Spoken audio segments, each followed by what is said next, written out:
नमस्कार दोस्तों, आप सबका स्टॉक इजी में स्वागत है। आज हम बात करने वाले हैं शॉर्ट सेलिंग होता क्या है और आप शॉर्ट सेलिंग करते वक्त डिफॉल्टर होने से कैसे बच सकते हैं। चलिए देखते हैं। दोस्तों, जनरली हम शेयर पहले खरीदते हैं फिर उनको बेचते हैं। इसलिए हम लोग बाय लो सेल हाई यानी कि कम प्राइस में खरीद के ज़्यादा प्राइस में बेचते हैं। हम शेयर मार्केट में इस अप्रोच को फॉलो करते हैं और जब शेयर्स की प्राइस बढ़ जाती है यानी कि ऊपर चली जाती है तब हम प्रॉफिट बुक करते हैं। वहीं शॉर्ट सेलिंग में उल्टा होता है। शॉर्ट सेलिंग में पहले हम शेयर्स बेचते हैं फिर उन्हें खरीद लेते हैं और शॉर्ट सेलिंग में जब प्राइस गिर जाती है यानी कि नीचे चली जाती है तब आपको प्रॉफिट होता है। जब ट्रेडर्स को लगता है कि किसी शेयर्स की प्राइस गिर जाएगी तब वो ट्रेडर उस शेयर्स में शॉर्ट सेलिंग करता है यानी कि पहले शेयर्स को बेचता है और जब शेयर की प्राइस गिर जाती है तब उन शेयर्स को बाय कर लेता है और उधर उसको प्रॉफिट होता है। फॉर एग्जाम्पल, अगर आपने अशोक लीलैंड के शेयर्स को 95 में शॉर्ट किया है और जब उसकी प्राइस गिरने लगी 90 तक आ गई तब आपने उधर बाय कर लिया। इधर आपको पर शेयर पे 5 रुपए का प्रॉफिट होगा। अगर कोई ट्रेडर शॉर्ट सेलिंग करता है और शेयर्स बेचने के बाद उस शेयर्स की प्राइस बढ़ जाती है तो उस ट्रेडर्स को लॉस हो जाता है।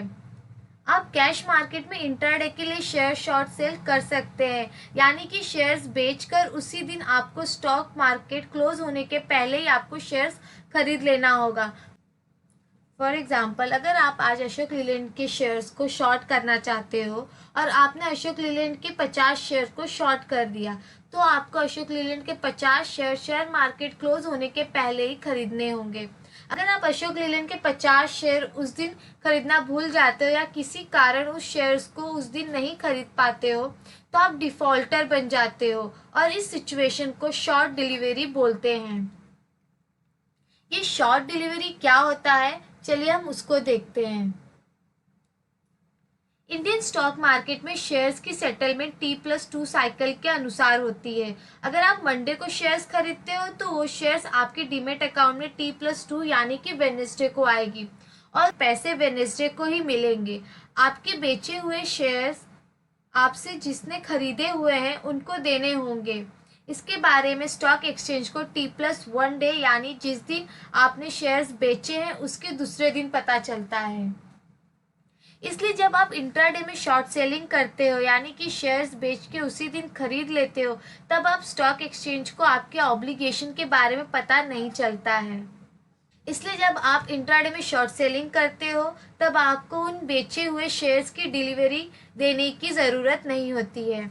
अगर आप शॉर्ट सेलिंग के लिए बेचे हुए शेयर्स को इंट्राडे यानी कि उस दिन नहीं खरीद पाते हो तो दूसरे दिन स्टॉक एक्सचेंज को आपके ऑब्लिगेशन के बारे में पता चल जाता है और आपको अपने बेचे हुए शेयर्स जिसने आपसे खरीदे हैं शेयर्स उनको डिलीवरी करना होगा।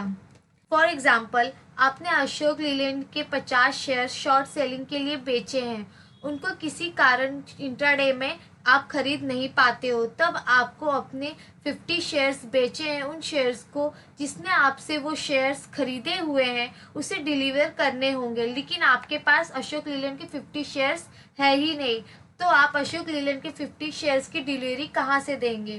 तो इस केस में आप डिफॉल्टर बन जाते हैं।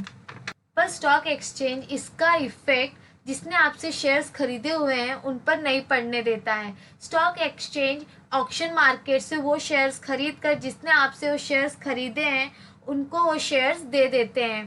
फिर जिस प्राइस पर स्टॉक एक्सचेंज ऑक्शन मार्केट से वो शेयर्स खरीदे हैं वो प्राइस और आपने जिस प्राइस में उस शेयर्स को बेचे हैं उन दोनों के प्राइस के डिफरेंस को आपको पे करना होता है। दोस्तों, जब आप शॉर्ट सेलिंग करते हैं और आप डिफ़ॉल्टर बन जाते हैं तो आपने जिस प्राइस में उस शेयर्स को आपने सेल किया है और स्टॉक एक्सचेंज ने जिस प्राइस में ऑक्शन मार्केट से बाय किया है उन दोनों के डिफरेंस का आपको पे करना पड़ेगा पर शेयर और प्लस पेनल्टीज़ भी आपको पे करनी होगी। इसलिए दोस्तों, जब आप शॉर्ट सेलिंग करते हैं तो आपको इस चीज़ का ध्यान देना है कि आपको कैश मार्केट में आपने जिस दिन सेल किया है वो शेयर्स को आप उसी दिन बाय कर लें स्टॉक एक्सचेंज क्लोज होने से पहले। तो दोस्तों आज के लिए बस इतना ही। अगर आपको इस टॉपिक से रिलेटेड कोई भी डाउट हो तो आप हमें कमेंट करके पूछ सकते हैं, और अगर आपने ये चैनल अभी तक सब्सक्राइब नहीं किया है तो इसे तुरंत सब्सक्राइब करें। जल्दी मैं आपसे मिलूंगी एक नए वीडियो में एक नए टॉपिक के साथ।